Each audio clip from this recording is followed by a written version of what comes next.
Donc, bonjour à tous. Alors, je vais vous parler d'une étude de biologie intégrative du développement de la graine que nous avons conduite chez Medicago Trincatula. Alors, Medicago, c'est l'espèce modèle des légumineuses à graines comme le pois. Et ces légumineuses à graines, elles sont caractérisées elles ont la caractéristique de produire des graines relativement riches en protéines. Par contre, elles ont des faibles niveaux d'acides aminés soufrés. Alors nous nous sommes intéressés ces dernières années à la qualité des graines de légumineuses et cette qualité, elle est contrôlée par des processus complexes. Elle dépend de la capacité des racines à puiser les nutriments dans le sol. Elle dépend de la capacité des organes végétatifs à stocker et à recycler les nutriments dans ces organes et à les remobiliser vers les graines. Et elle dépend aussi de la capacité des graines à accumuler les réserves. Alors, nous nous sommes intéressés à la qualité des graines de légumineuses car un enjeu est d'améliorer et ou de stabiliser la qualité des graines, et ceci dans des environnements fluctuants, y compris des environnements de faible disponibilité en sulfate, sachant qu'environ 30% des terres arables sont maintenant déficientes en soufre en Europe de l'Ouest et également dans d'autres pays. Alors, le soufre est un élément essentiel pour la croissance et le développement des plantes. Il permet la synthèse de nombreux métabolites soufrés avec des rôles dans la régulation redox, protection, méthylation, régulation hormonale et autres exemples, synthèse protéique et stabilisation de la structure des protéines. Alors, qu'est-ce qu'on sait de la déficience en soufre chez les légumineuses ? Tout d'abord, on sait qu'elle diminue les rendements. Elle diminue aussi l'assimilation de l'azote et la fixation symbiotique de l'azote de l'air. On sait aussi qu'elle diminue l'abondance des protéines des graines riches en acides aminés soufrés. Mais on sait très peu de choses quant à la réponse moléculaire en fait, des légumineuses à une carence en soufre, contrairement à la famille des brassicacées qui, elles, ont été largement étudiées, notamment parce qu'elles produisent des graines contenant des quantités importantes de glucosinolates. C'est pourquoi, en plus d'explorer les mécanismes moléculaires contrôlant la qualité de la graine comme taille de graine, composition de graines, nous nous sommes aussi intéressés à l'effet de la déficience en soufre sur ses caractères et à l'étude de la réponse moléculaire des légumineuses à la carence en soufre. Donc, je vais tout d'abord vous parler du déterminisme de la taille de la graine et de la composition de la graine. Donc, tout d'abord, pour étudier les mécanismes moléculaires susceptibles de contrôler la taille de la graine chez cette légumineuse modèle, nous avons utilisé l'approche PQL. Alors, ce travail a été réalisé dans le cadre d'un projet ANR en collaboration très étroite avec Julia Butinck à Angers. Alors, nous avons identifié les régions du génome contrôlant les variations de taille de graines en utilisant deux populations de lignées recombinantes, LR1 et LR4. Et nous avons ensuite comparé la position de ces QTL détectés chez Medicago avec ceux détectés chez le pois par l'équipe de Judith Burstin. Et donc vous voyez ici par exemple une comparaison des QTL en haut de ces chromosomes.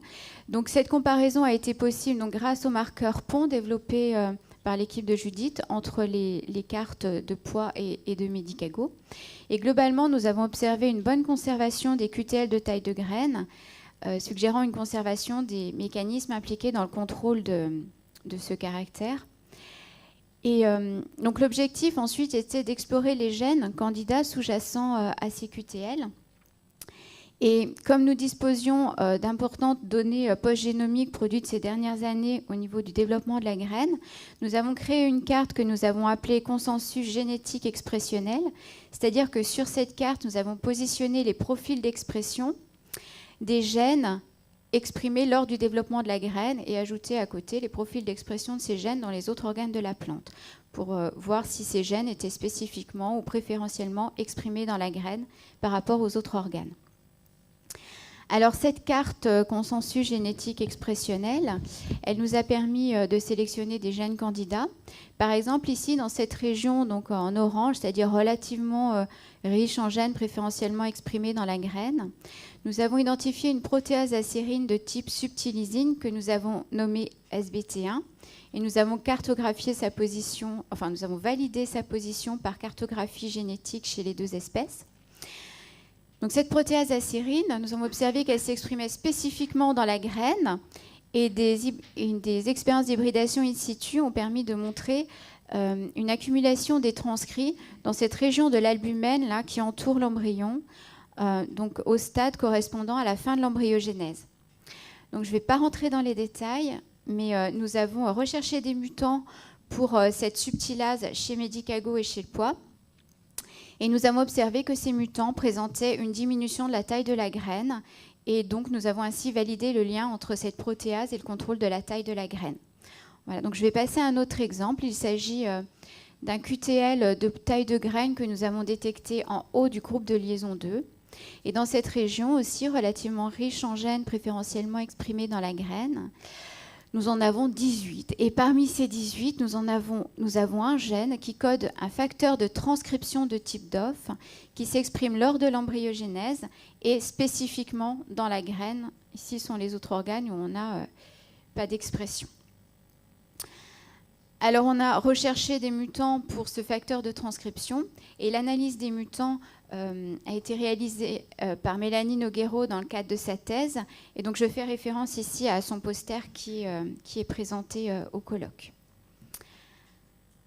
Alors en plus d'étudier et de s'intéresser au déterminisme de la taille de la graine, comme je vous l'ai dit au début de la présentation, on s'est intéressé à ce qui contrôle en fait la composition protéique de la graine. Alors, comme base pour ce projet, nous avons déjà étudié la composition protéique des graines des deux espèces, l'espèce modèle Medicago et l'espèce pois. Alors, on a identifié les protéines de ces graines et pu repérer les protéines correspondant aux globulines CTS, les convicillines, les vicillines en vert, également les globulines 11S, des protéines de type albumine ou des protéines de maturation et d'autres protéines plus minoritaires, y compris des enzymes que vous voyez ici en jaune. Ceci nous a permis de comparer la composition protéique des deux espèces. On a vu de grandes similitudes, la différence majeure étant une proportion de globulines CTS plus importante dans les graines de pois. Alors nous avons utilisé ces cartes protéomiques comme base pour rechercher les régions du génome contrôlant les variations d'accumulation de ces protéines. Alors nous avons utilisé l'approche PQL développée par Catherine Damerval et cette approche nous a permis, donc en utilisant bien sûr une population linéaire combinante, d'identifier donc les régions du génome plus spécifiquement impliquées dans les variations d'accumulation des vicillines ou des convicillines ici. D'autres régions contrôleraient plus spécifiquement les niveaux d'accumulation de légumines. D'autres régions seraient plutôt impliquées dans l'accumulation des globulines 7 et 11S et ou plus globalement dans la composition protéique de la graine. Donc ensuite, l'idée étant d'explorer les gènes candidats sous-jacents, donc on a fait ce travail, mais on a aussi positionné sur cette carte des gènes. Ah, je vais un petit peu trop vite. Donc en fait, on a aussi comparé la position des PQL entre Medicago et le pois. Et alors ceci a été réalisé grâce au marqueur pont, donc entre la carte génétique de Medicago ici, la carte physique de Medicago et la carte génétique de pois. Et comme pour les QTL de pois de 1000 grains, on a observé une bonne conservation des PQL, suggérant une conservation du réseau de régulation contrôlant la composition protéique des graines. Voilà. Donc, comme je vous l'ai dit un petit peu précipitamment, donc on a exploré les gènes candidats sous-jacents au PQL de protéines de graines. Et on a aussi positionné des gènes susceptibles de jouer un rôle dans le contrôle de la composition protéique des graines. Alors, on a positionné tous les gènes que l'on a pu trouver chez Medicago codant des transporteurs de sulfate. Alors, vous voyez ici la position, par exemple, des gènes du groupe 1, 4 ou 2 des transporteurs de sulfate. Et un résultat intéressant a été observé que l'ensemble, tous les gènes codant les transporteurs de sulfate du groupe 3 colocalisaient avec des PQL de protéines de graines. Alors pour regarder s'il y a un lien entre ces gènes et le déterminisme de la composition protéique des graines, nous avons profité en fait de la disponibilité des mutants ADNT pour ces différents gènes de la famille des transporteurs de sulfate du groupe 3, qui sont membranaires, et étudié donc chez Arabidopsis la composition protéique des graines pour voir si un de ces gènes contrôlerait plus que les autres la composition protéique. Alors ce travail nous a permis d'identifier ce gène 3,5 comme un régulateur important de la composition protéique des graines. Donc je vous montre un exemple de variation. Et donc ça c'est pour les globulines 11S. Et en fait ce qu'on a vu c'est que les effets dans le protéome des graines de ce mutant sont similaires à l'effet d'une carence en soufre sur le protéome des graines d'Arabidopsis, avec notamment une diminution du processing des globulines 11S. Donc actuellement, dans le cadre de la thèse de Germain Poignavant, nous caractérisons le rôle de ce facteur de ce transporteur de sulfate chez Medicago au moyen de mutants. Et comme je vous l'ai dit tout à l'heure, comme peu de données étaient disponibles sur la réponse moléculaire et l'effet de la déficience en soufre chez les légumineuses, nous avons entrepris une étude intégrée de l'effet de la carence en soufre sur la composition protéique des graines. Donc finalement, c'est ces résultats qui nous ont amenés petit à petit à s'intéresser à ça. Alors l'expérience que nous avons mis en place est la suivante. Nous avons réalisé une carence en soufre à 3 stades de développement des plantes, au stade mi-végétatif, au stade floraison et au stade remplissage. Donc nous avons après, dans la suite de la présentation, les différentes plantes ou graines seront nommées C0 pour conditions optimales de nutrition soufrée, S1, S2, S3. Alors nous avons tout d'abord étudié la réponse des graines, de la composition protéique des graines à la déficience en soufre. Et là, nous avons observé différents types de régulation, donc augmentation ou diminution. Donc là, je ne savais plus compter hier, c'est 114. Et donc on a retrouvé des choses déjà décrites pour les protéines de réserve, mais également des choses pas trop décrites, comme par exemple, donc un résultat intéressant était d'observer que toutes les protéines associées à la glycolyse ou à la voie de signalisation dépendante du glucose, toutes ces protéines diminuaient en fait en réponse à la carence en soufre. Alors ces protéines, vous les voyez ici, elles sont positionnées sur la voie de la glycolyse. Et vous voyez qu'il y a des diminutions jusqu'à 50% du niveau d'abondance de ces enzymes associées à la glycolyse, par exemple ici, ou là dans les plantes S2, comparé aux plantes de contrôle à chaque fois. Donc on sait que les protéines, enzymes stockées dans la graine mature, peuvent jouer un rôle important pour la reprise de l'activité métabolique lors de la germination. Alors pour apporter, alors on s'est quand même posé cette question du coup, et pour apporter des premiers éléments de réponse, nous avons étudié finement la germination de ces différents échantillons de graines. Et là, nous avons observé un retard en fait significatif dans le démarrage de la germination des graines S1 et S2 qui sont justement affectées pour la teneur en protéines associées à la glycolyse. Et vous voyez que ces graines, elles mettent 2 à 5 fois plus de temps à germer que les graines contrôle, enfin démarrer leur germination. Alors, on pense donc qu'il peut y avoir un lien entre le faible niveau d'accumulation de ces protéines dans les graines et le retard du début de germination. Mais ces résultats nous ont aussi incité à étudier la composition en sucre des graines matures de ces différents échantillons de graines. Et on s'est intéressé notamment à la quantité de saccharose dans ces graines, sachant que le saccharose est précurseur de glucose là, pour la glycolyse. Et les résultats ont révélé une diminution significative des quantités de saccharose dans les graines S1 et S2, donc stressées au stade végétatif et floraison. Et cette diminution des quantités de saccharose, précurseur du glucose, peut aussi expliquer le retard du début de la germination des graines.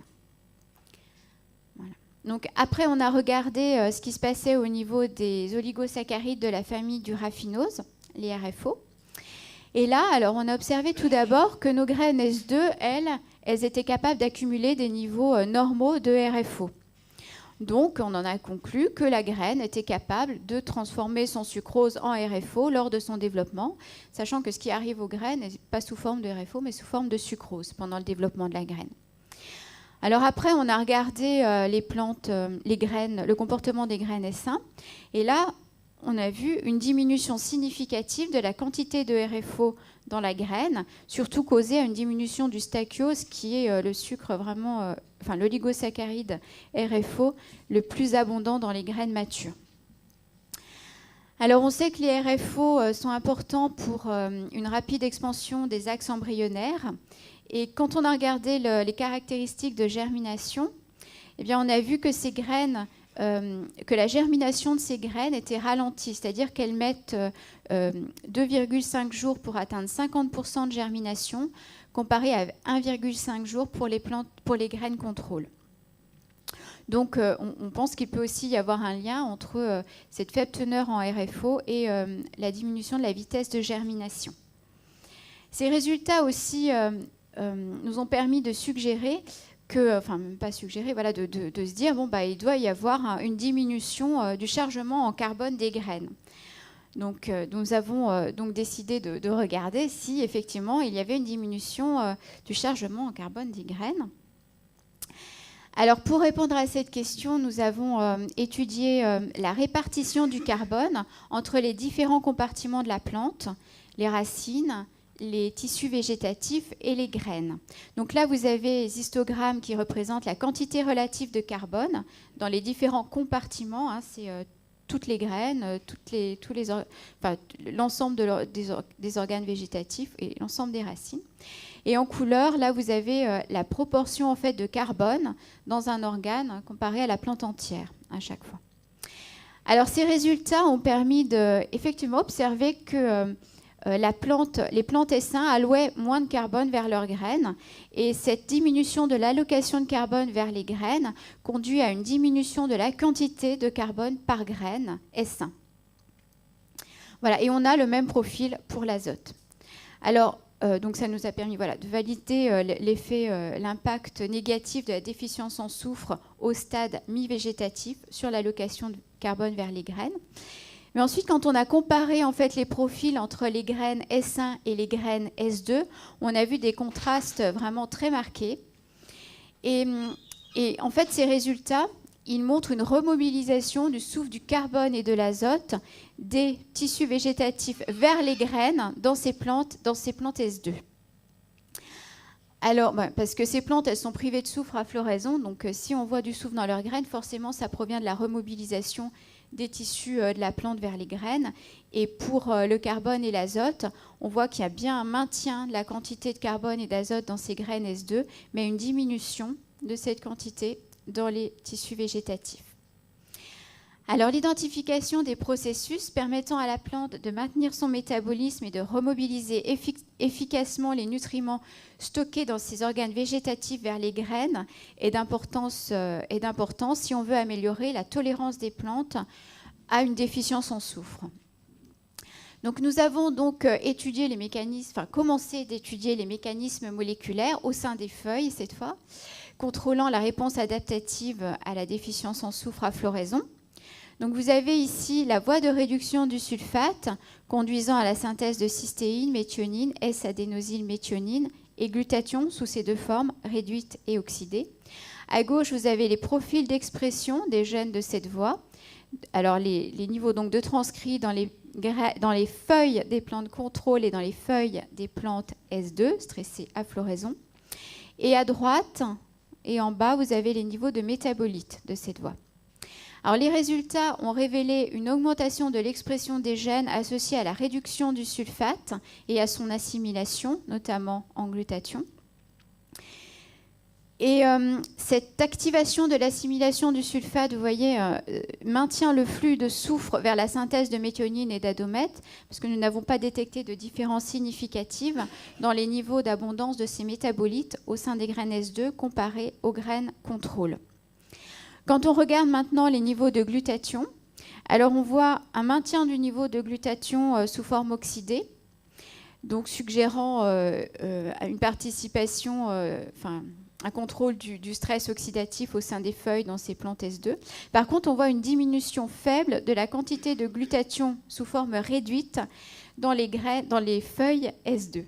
Alors, il y a donc deux hypothèses. Soit le glutathion, tout de suite synthétisé sous forme réduite, est directement oxydé pour protéger les cellules du stress oxydatif.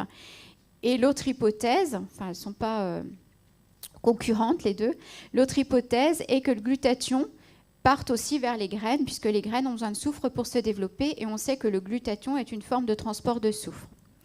Alors, il y a une autre forme de transport de soufre, c'est le sulfate. Et donc, un résultat intéressant était d'observer que le gène codant le seul transporteur de sulfate vacuolaire qui rejette le sulfate à l'extérieur des vacuoles s'exprime fortement en réponse à la carence en soufre à floraison. Donc, ce transporteur doit permettre l'efflux de sulfate à l'extérieur des vacuoles des feuilles, donc probablement pour permettre l'assimilation du sulfate, mais probablement aussi pour transporter du sulfate vers les graines. Donc, on s'est posé cette question-là et on a testé cette hypothèse. Alors, est-ce que les graines sont capables de...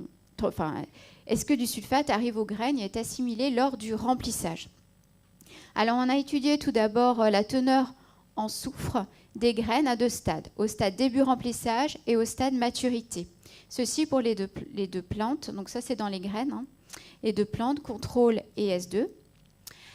Et donc on voit que les plantes S2, comme les plantes contrôle, sont capables d'augmenter la teneur en soufre de leurs graines lors du remplissage. Donc il y a bien une arrivée de soufre vers les graines lors du remplissage. Après, on a regardé les teneurs en sulfate dans ces graines et les teneurs et le pourcentage de soufre sous forme de sulfate. Et là, on a vu une diminution significative de ces deux caractéristiques lors du remplissage de la graine. Donc ces résultats indiquent clairement que la plupart du sulfate qui entre dans les graines S2 est assimilé lors du remplissage et de la maturation. Et ces résultats soulignent aussi l'importance de l'efflux de sulfate dans les vacuoles des feuilles, enfin des vacuoles des feuilles vers le cytosol pour le transport de sulfate vers les graines en réponse à la carence en soufre. Alors il y a un bon gène candidat pour l'étude du processus de remobilisation du sulfate des feuilles vers les graines. Et ce candidat est le transporteur de sulfate vacuolaire 4,1, sachant qu'il n'y a qu'un gène chez les légumineuses, contrairement à Arabidopsis où il y a 2 gènes pour ce transporteur.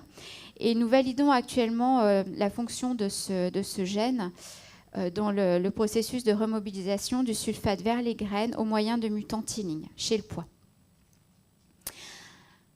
Alors, l'ensemble de ces travaux de l'effet de la déficience en soufre nous a permis d'élaborer un modèle de réponse des légumineuses à une carence en soufre appliquée à différents stades de développement.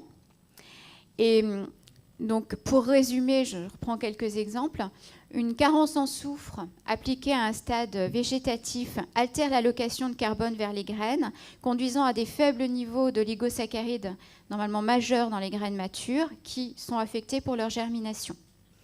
Une carence en soufre appliquée à floraison n'a pas cet effet dramatique sur l'allocation en carbone. Au contraire, elles s'adaptent bien parce qu'elles sont capables, elles, de remobiliser efficacement les nutriments des organes sources vers les graines. Et les graines contiennent des niveaux normaux d'oligosaccharides majeurs et leur germination est uniforme, bien qu'elles mettent plus de temps à démarrer leur germination, peut-être parce qu'elles ont moins d'enzymes qui permettent au métabolisme de redémarrer et moins de saccharose. Alors, je ne vous ai pas du tout même parlé des plantes S3. Donc, ces plantes, en fait, elles étaient peu affectées pour leur développement. Par contre, elles ont donné des graines avec une faible vigueur germinative et on a observé que ces graines contenaient des faibles niveaux d'une protéine biotinylée, SBP65, qui a été montrée dans le laboratoire de Dominique Job comme pouvant représenter un indicateur possible de la vigueur germinative des graines. Voilà, donc je vais terminer avec les travaux en cours. Donc, suite aux analyses génétiques et moléculaires associées au caractère qualité de la graine, les études en cours sont la cartographie fine des QTL pour ces caractères et des études d'association sont aussi entreprises dans l'objectif d'identifier les gènes en cause. Les autres travaux en cours concernent l'identification des mécanismes moléculaires de l'adaptation des légumineuses au stress abiotique pour stabiliser les rendements et la qualité des graines dans des conditions environnementales fluctuantes. Et les sorties sont d'identifier des cibles moléculaires pour améliorer la résistance des plantes au stress abiotique, donc maintien du rendement et la qualité des graines, et identifier des indicateurs moléculaires des besoins de la plante, par exemple en eau, en soufre, pour un diagnostic au champ et maintenir un bon rendement. Donc, je vais terminer en remerciant les participants à ce travail, donc les participants de l'équipe EMM pour étude des mécanismes moléculaires et l'équipe de Grégoire aussi sur cette photo.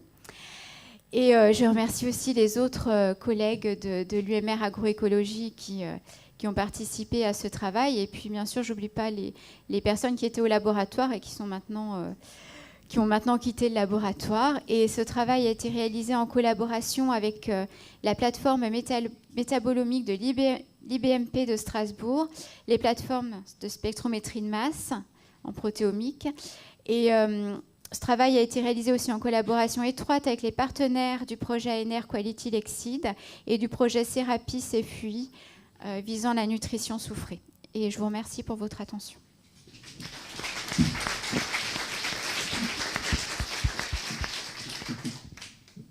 Merci Karine. Est-ce qu'il y a des questions? Dominique?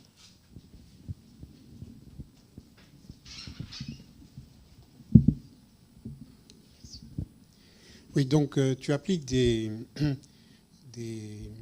carences en soufre sur des plantes et tu obtiens différents lots de graines ensuite. Bon, tu caractérises leur signature protéomique, métabolomique, etc. Et tu essaies de faire une corrélation entre la vigueur de ces graines et ces signatures. Bon, c'est OK, mais est-ce qu'il n'y a pas une autre hypothèse que lorsqu'on fait ces carences en soufre, en fait, on n'atteint pas le même stade de développement? Toi, tu appelles toujours ça des graines matures. Supposons, par exemple, qu'elles ne soient pas tolérantes à la dessiccation ou alors faiblement. Et donc, on peut avoir par la suite une altération de la vigueur qui n'est pas liée aux signatures protéomiques. D'accord. Oui, je suis complètement d'accord, tout à fait. Mais on n'a pas encore testé cette hypothèse-là. Et on avait un projet avec Julia, justement, de regarder tout ce qui est détérioration possible des graines en réponse à un manque, par exemple, de transport de sulfate dans la plante ou pourquoi pas en réponse à une déficience en soufre. Donc oui, c'est effectivement une hypothèse que je n'ai pas mentionnée, mais parce qu'on n'a pas encore travaillé là-dessus. Encore des questions? Oui.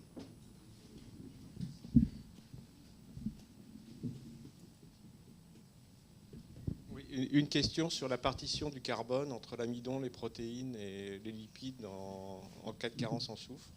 Est-ce que ça a été analysé?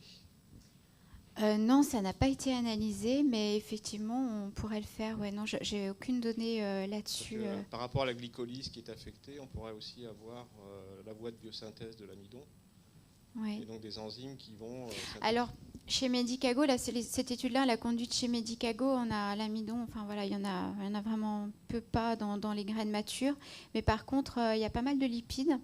Oui. Donc une idée serait regarder au niveau lipides. D'accord. J'ai deuxième question sur la subtilase. Est-ce qu'il y aurait un lien entre cette enzyme et la formation des cuticules au sein de la graine qui pourrait impacter justement le développement et le poids de la graine in fine? Alors, l'hypothèse qu'on a, je vais vous la raconter du coup parce que je n'avais pas le temps de tout présenter. Ouais. J'ai enlevé des transparents hier parce que je me suis dit sinon je vais déborder, je vais me faire disputer. Donc en fait, cette protéase, on a observé que les mutants pour cette protéase étaient donc affectés pour la taille de la graine. On a regardé le nombre de cellules au niveau de l'embryon. On n'a pas vu de différence significative dans la taille des cellules, mais plutôt dans le nombre de cellules. Donc on pense que cette protéase, elle contrôlerait plutôt les divisions cellulaires au niveau de l'embryon. Et il y a des travaux qui ont montré que les subtilisines, donc des protéines vraiment de la même famille, clive à des formes précurseurs de phytosulfokines pour libérer ces phytosulfokines qui activent les divisions cellulaires.